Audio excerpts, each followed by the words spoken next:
150 ಕೋಟಿ ಬಜೆಟ್ ಚನ್ನಪಟ್ಟಣ ಉಪಚುನಾವಣೆ. DK brothers entry, ಮೈತ್ರಿಯಲ್ಲಿ ಗೊಂದಲ. ಕುಮಾರಸ್ವಾಮಿ ರಾಜೀನಾಮೆಯಿಂದ ತೆರವಾಗಿರುವಂತಹ ಚನ್ನಪಟ್ಟಣ ವಿಧಾನಸಭಾ ಕ್ಷೇತ್ರದ ಉಪಚುನಾವಣೆ ಇನ್ನೂ ಕೂಡ ಘೋಷಣೆ ಆಗಿಲ್ಲ. ಆದ್ರೆ ಈಗಾಗಲೇ ಕ್ಷೇತ್ರದಲ್ಲಿ ಚುನಾವಣೆ ಕಾವು ಜೋರಾಗಿಯೇ ನಡೀತಾ ಇದೆ. ಕುಮಾರಸ್ವಾಮಿ ಕೇಂದ್ರ ಸಚಿವರಾದ ಮೇಲೆ ಶಾಸಕ ಸ್ಥಾನಕ್ಕೆ ರಾಜೀನಾಮೆಯನ್ನ ನೀಡಿದ್ರು. ತಕ್ಷಣವೇ ಚನ್ನಪಟ್ಟಣ ಕ್ಷೇತ್ರ ಪ್ರವಾಸವನ್ನ ಮಾಡಿದ ಡಿಸಿಎಂ ಡಿಕೆ ಶಿವಕುಮಾರ್ ಜನ ಒತ್ತಾಯ ಮಾಡಿದ್ರೆ ಚುನಾವಣೆಗೆ ಸ್ಪರ್ಧೆ ಮಾಡೋದಾಗಿ ಹೇಳಿ ಕಣರಂಗೇರುವಂತೆ ಮಾಡಿದ್ದಾರೆ. ಮರುದಿನ ಹೈಕಮಾಂಡ್ ತೀರ್ಮಾನಕ್ಕೆ ಬದ್ಧ ಅಂತ ಹೇಳುವ ಮೂಲಕ ಮತ್ತಷ್ಟು ಕುತೂಹಲಕ್ಕೆ ಡಿಕೆಶಿ ಕಾರಣವಾಗಿದ್ದಾರೆ. ಡಿಕೆ ಸುರೇಶ್ ಸ್ಪರ್ಧೆ ಮಾಡುವಂತೆ ಕಾರ್ಯಕರ್ತರ ಒತ್ತಾಯ. ಬೆಂಗಳೂರು ಗ್ರಾಮಾಂತರ ಲೋಕಸಭಾ ಕ್ಷೇತ್ರದಲ್ಲಿ ಡಾಕ್ಟರ್ ಮಂಜುನಾಥ್ ವಿರುದ್ಧ ಸೋಲು ಕಂಡಿರುವಂತಹ ಡಿಕೆ ಸುರೇಶ್ ಅವರನ್ನ ಚನ್ನಪಟ್ಟಣ ಉಪಚುನಾವಣೆಯಲ್ಲಿ ಸ್ಪರ್ಧೆ ಮಾಡುವಂತೆ ಕಾರ್ಯಕರ್ತರು ಒತ್ತಾಯವನ್ನ ಮಾಡಿದ್ದಾರೆ. ಆದ್ರೆ ಡಿಕೆ ಸುರೇಶ್ ಉಪಚುನಾವಣೆಯಲ್ಲಿ ಸ್ಪರ್ಧೆ ಮಾಡುವ ಬಗ್ಗೆ ಆಸಕ್ತಿಯನ್ನ ತೋರಿಸಿರಲಿಲ್ಲ. ಅಚ್ಚರಿಯ ಅಭ್ಯರ್ಥಿಯ ಬಗ್ಗೆ ಕಾಂಗ್ರೆಸ್ನಲ್ಲಿ ಚರ್ಚೆ. ಮತ್ತೊಂದು ಕಡೆ ಕಾಂಗ್ರೆಸ್ನಲ್ಲಿ ಡಿಕೆ ಬ್ರದರ್ಸ್ ಬದಲಾಗಿ ಅಚ್ಚರಿಯ ಅಭ್ಯರ್ಥಿಯ ಬಗ್ಗೆ ಚರ್ಚೆ ಆಗ್ತಾ ಇದೆ. ಕಳೆದ ವಾರ ಮಾಜಿ ಸಚಿವ ಸಿಪಿ ಯೋಗೇಶ್ವರ್ ಅವರು ಮಾತನಾಡುತ್ತಾ ನಟ ದರ್ಶನ್ ಅವರನ್ನ ಚನ್ನಪಟ್ಟಣ ಉಪಚುನಾವಣೆಯಲ್ಲಿ ಅಚ್ಚರಿ ಅಭ್ಯರ್ಥಿಯಾಗಿ ಕಣಕ್ಕಿಳಿಸುವ ಲೆಕ್ಕಾಚಾರದಲ್ಲಿ ಕಾಂಗ್ರೆಸ್ ನಾಯಕರು ಇದ್ರು. ಆದ್ರೆ ಅವರು ಈಗ ಜೈಲನ್ನ ಸೇರಿದ್ದಾರೆ ಅಂತ ಹೇಳಿದ್ರು. ದರ್ಶನ್ ಹೊರತುಪಡಿಸಿಯೂ ಕೂಡ ಕಾಂಗ್ರೆಸ್ ನಾಯಕರು ಈಗಲೂ ಕೂಡ ಅಚ್ಚರಿ ಅಭ್ಯರ್ಥಿಯ ಬಗ್ಗೆ ಮಾತನಾಡ್ತಾ ಇದ್ದಾರೆ. ಸಿಪಿ ಯೋಗೇಶ್ವರ್ ಪುತ್ರಿ ನಿಶಾ ಬಗ್ಗೆ ಚರ್ಚೆ ಆಗ್ತಿದ್ರೂ ಕೂಡ ಆಕೆ ಪ್ರಬಲ ಸ್ಪರ್ಧಿಯಲ್ಲ ಅನ್ನೋದು ಡಿಕೆ ಬ್ರದರ್ಸ್ಗೂ ಗೊತ್ತಿರುವಂತಹ ವಿಚಾರವಾಗಿದೆ. ಮತ್ತೊಂದು ಕಡೆ ಜೆಡಿಎಸ್ ನಾಯಕ ಜಯಮುತ್ತೂರನ್ನ ಕಾಂಗ್ರೆಸ್ಗೆ ಕರೆತರುವಂತಹ ಬಗ್ಗೆಯೂ ಕೂಡ ಚರ್ಚೆ ನಡೀತಾ ಇದೆ. ಈ ಹೆಸರುಗಳನ್ನ ಹೊರತುಪಡಿಸಿ ಅಚ್ಚರಿಯ ಅಭ್ಯರ್ಥಿ ಅಂತ ಕಾಂಗ್ರೆಸ್ ನಾಯಕರು ಹೇಳ್ತಿರೋದು ಮತ್ತಷ್ಟು ಕುತೂಹಲಕ್ಕೆ ಕಾರಣವಾಗಿದೆ. ಡಿಕೆ ಎಂಟ್ರಿಗೂ ಮೊದಲು ನಿಖಿಲ್ ಸ್ಪರ್ಧೆಗೆ ಕುಮಾರಸ್ವಾಮಿ ಒಲವು. ಇನ್ನು ಡಿಸಿಎಂ ಡಿಕೆ ಶಿವಕುಮಾರ್ ಚನ್ನಪಟ್ಟಣ ಎಂಟ್ರಿಗೂ ಮೊದಲು ನಿಖಿಲ್ ರನ್ನ ಉಪಚುನಾವಣೆ ಸ್ಪರ್ಧೆ ಮಾಡಲು ಒಲವನ್ನ ತೋರಿಸಿದ್ರು. ಆದ್ರೆ ಡಿಕೆ ಚನ್ನಪಟ್ಟಣಕ್ಕೆ ಕಾಲಿಡ್ತಿದ್ದ ಹಾಗೆಯೇ ಕುಮಾರಸ್ವಾಮಿ ವರಸೆ ಬದಲಿಸಿ ಮೈತ್ರಿ ಅಭ್ಯರ್ಥಿ ಗೆಲ್ತಾರೆ ಅಂತ ಹೇಳೋಕೆ ಶುರು ಮಾಡಿದ್ದಾರೆ. ಲೋಕಸಭಾ ಚುನಾವಣೆಯನ್ನ ಗೆದ್ದು ಕೇಂದ್ರ ಮಂತ್ರಿಯಾಗಿ ಅತಿ ಉತ್ಸುಕದಲ್ಲಿರುವಂತಹ ಕುಮಾರಸ್ವಾಮಿ ಅಬ್ಬರ ಹೀಗೆ ಮುಂದುವರಿಯಬೇಕಾದ್ರೆ ಚನ್ನಪಟ್ಟಣ ಉಪಚುನಾವಣೆ ಗೆಲ್ಲಲೇಬೇಕಿದೆ. ಹೀಗಾಗಿ ಕೇಂದ್ರ ಮಂತ್ರಿ ಕುಮಾರಸ್ವಾಮಿ ಹೊಸ ಲೆಕ್ಕಾಚಾರಕ್ಕೆ ಮುಂದಾಗಿದ್ದಾರೆ.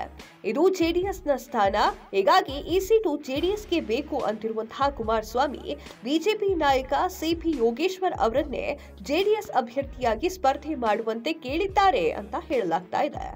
ಮತ್ತೊಂದೆಡೆ ಜೆಡಿಎಸ್ನ ನಾಯಕ ಜಯಮುತ್ತು ಸಹ ಸ್ಪರ್ಧೆಗೆ ಆಸಕ್ತಿಯನ್ನ ತೋರಿಸಿದ್ದಾರೆ.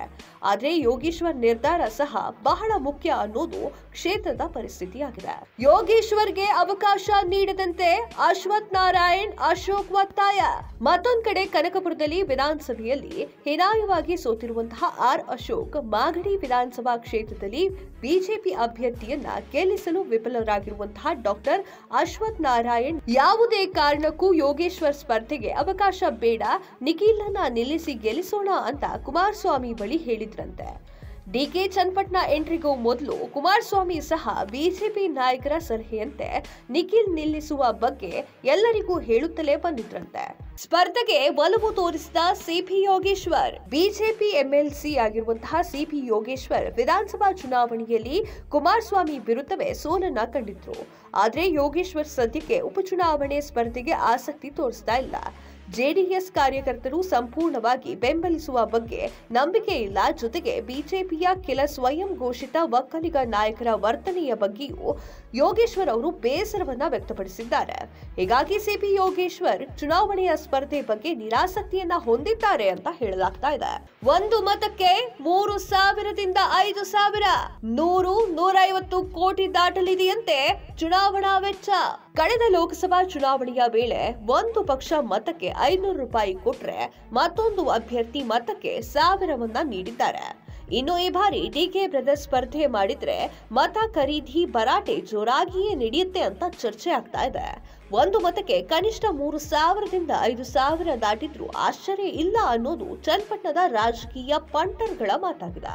2023 ಡಿಕೆ ಬ್ರದರ್ಸ್ ಬೆಂಬಲದಿಂದಲೇ ಗೆಲುವು ಸಾಧಿಸಿದ್ದ ಕುಮಾರಸ್ವಾಮಿ ಕಳೆದ ವರ್ಷದ ವಿಧಾನಸಭಾ ಚುನಾವಣೆಯಲ್ಲಿ ಜೆಡಿಎಸ್ ಅಭ್ಯರ್ಥಿ ಕುಮಾರಸ್ವಾಮಿ ಬಿಜೆಪಿ ಅಭ್ಯರ್ಥಿ ಸಿಪಿ ಯೋಗೇಶ್ವರ್ ಅವರ ವಿರುದ್ಧ ಗೆಲುವನ್ನ ಸಾಧಿಸಿದ್ರು. ಬಿಜೆಪಿ ಅಭ್ಯರ್ಥಿ ಸಿಪಿ ಯೋಗೇಶ್ವರ್ ಗೆಲ್ಲಬಾರದು ಅನ್ನುವಂತಹ ಕಾರಣಕ್ಕೆ 25,000ದಷ್ಟು ಮುಸ್ಲಿಂ ಮತಗಳು ಜೆಡಿಎಸ್ ಅಭ್ಯರ್ಥಿ ಕುಮಾರಸ್ವಾಮಿಗೆ ಚಲಾವಣೆ ಆಗಿದ್ವು. ಕಾಂಗ್ರೆಸ್ ಅಭ್ಯರ್ಥಿ ಕೇವಲ 14,000 ಮತಗಳನ್ನ ಮಾತ್ರ ಪಡೆದಿದ್ರು. ಒಂದು ವೇಳೆ ಮುಸ್ಲಿಂ ಮತಗಳು ಕಾಂಗ್ರೆಸ್ ಅಭ್ಯರ್ಥಿಗೆ ಚಲಾವಣೆ ಆಗಿದ್ರೆ ಕುಮಾರಸ್ವಾಮಿ 2023ರ ವಿಧಾನಸಭಾ ಚುನಾವಣೆಯಲ್ಲಿ ಸಿಪಿ ಯೋಗೇಶ್ವರ್ ವಿರುದ್ಧ ಸೋಲು ಕಾಣಬೇಕಾಗಿತ್ತು. 2023 ಚನ್ನಪಟ್ಟಣ ವಿಧಾನಸಭಾ ಫಲಿತಾಂಶ ಹೀಗಿದೆ. ಎಚ್.ಡಿ. ಕುಮಾರಸ್ವಾಮಿ ಜೆಡಿಎಸ್ 96,592 ಮತಗಳು, ಸಿಪಿ ಯೋಗೇಶ್ವರ್ ಬಿಜೆಪಿಯಿಂದ 80,677 ಮತಗಳು, ಗಂಗಾಧರ್ ಕಾಂಗ್ರೆಸ್ಸಿಂದ 15,374 ಮತಗಳು. 2024ರ ಬೆಂಗಳೂರು ಗ್ರಾಮಾಂತರ ಲೋಕಸಭಾ ಫಲಿತಾಂಶ ಹೀಗಿದೆ. ಡಾಕ್ಟರ್ ಮಂಜುನಾಥ್ ಬಿಜೆಪಿಯಿಂದ 1,06,971 ಮತಗಳು, ಡಿಕೆ ಸುರೇಶ್ ಕಾಂಗ್ರೆಸ್ನಿಂದ 85,357 ಮತಗಳು. ವಿಧಾನಸಭಾ ಚುನಾವಣೆಯಲ್ಲಿ ಜೆಡಿಎಸ್ ಹಾಗೂ ಬಿಜೆಪಿ ಮತಗಳನ್ನ ಒಟ್ಟುಗೂಡಿಸಿದ್ರೆ 1,77,000ಕ್ಕೂ ಮತಗಳು ಆಗುತ್ತವೆ. ಆದರೆ ಲೋಕಸಭಾ ಚುನಾವಣೆಯಲ್ಲಿ ಬಿಜೆಪಿ ಜೆಡಿಎಸ್ ಮೈತ್ರಿ ಅಭ್ಯರ್ಥಿ ಡಾಕ್ಟರ್ ಮಂಜುನಾಥ್ ಅವರಿಗೆ ಚಲಾವಣೆಯಾದ 1,06,971 ಮತಗಳು ವಿಧಾನಸಭೆಯಲ್ಲಿ 15,000 ಮತವನ್ನ ಪಡೆದಿದ್ದ ಕಾಂಗ್ರೆಸ್ ಲೋಕಸಭಾ ಚುನಾವಣೆಯಲ್ಲಿ 85,000ಕ್ಕೂ ಅಧಿಕ ಮತಗಳನ್ನ ಪಡೆದಿದ್ದಾರೆ. ಲೋಕಸಭಾ ಚುನಾವಣೆಯಲ್ಲಿ ಮೈತ್ರಿ ಅಭ್ಯರ್ಥಿ ಡಾಕ್ಟರ್ ಮಂಜುನಾಥ್ 21,000ಕ್ಕೂ ಅಧಿಕ ಮತಗಳನ್ನ ಪಡೆದಿದ್ರು. ವಿಧಾನಸಭಾ ಚುನಾವಣೆಗೆ ಹೋಲಿಕೆ ಮಾಡಿದ್ರೆ ಮೈತ್ರಿ ಅಭ್ಯರ್ಥಿಗೆ 70,000 ಮತಗಳು ಕಡಿಮೆಯಾಗಿದೆ. ಆ 70,000 ಮತಗಳು ಕಾಂಗ್ರೆಸ್ ಅಭ್ಯರ್ಥಿ ಡಿಕೆ ಸುರೇಶ್ ಪಡೆಯುವಲ್ಲಿ ಸಫಲರಾಗಿದ್ದಾರೆ. ಬಹುತೇಕ 100% ಮುಸ್ಲಿಂ ಮತಗಳು ಜೆಡಿಎಸ್ ಬುಟ್ಟಿಯಿಂದ ಕಾಂಗ್ರೆಸ್ನ ಪಾಲಾಗಿದ್ರೆ ಜೆಡಿಎಸ್ ಹಾಗೂ ಯೋಗೇಶ್ವರ್ ಪರವಾಗಿದ್ದ ದಲಿತ ಮತಗಳು ಕಾಂಗ್ರೆಸ್ಗೆ ಬದಲಾವಣೆ ಆಗಿದೆ. ಹಾಗೆ ನೋಡೋದಾದ್ರೆ ಮುಂಬರುವಂತಹ ಚನ್ನಪಟ್ಟಣ ಉಪಚುನಾವಣೆಯಲ್ಲಿ ಲೋಕಸಭೆಯಂತೆ ಮೈತ್ರಿ ಪಕ್ಷದ ಅಭ್ಯರ್ಥಿ 1 ಲಕ್ಷ ಮತಗಳನ್ನ ದಾಟುವ ಸಾಧ್ಯತೆ ತೀರಾ ಕಡಿಮೆ ಇದೆ. ಇದು ಡಿಕೆ ಬ್ರದರ್ಸ್ಗೆ ಮೈತ್ರಿ ಪಕ್ಷವನ್ನ ಸೋಲಿಸಲು ಕಷ್ಟ ಆಗುವುದಿಲ್ಲ ಅನ್ನೋದು ಬಹುತೇಕರ ಅಭಿಪ್ರಾಯ. ಡಾಕ್ಟರ್ ಮಂಜುನಾಥ್ ದೇವೇಗೌಡ ಅವರ ಅಳಿಯ. ಹೀಗಾಗಿ ಲೋಕಸಭೆಯಲ್ಲಿ ಜೆಡಿಎಸ್ ಕಾರ್ಯಕರ್ತರು ಬಿಜೆಪಿಗೆ ಮತವನ್ನ ಹಾಕಿದ್ದಾರೆ. ಆದರೆ ಉಪಚುನಾವಣೆಯ ಸಂದರ್ಭದಲ್ಲಿ ಇದೇ ಲೆಕ್ಕಾಚಾರ ಮುಂದುವರಿಯುತ್ತೆ ಅನ್ನೋದು ಅನುಮಾನ.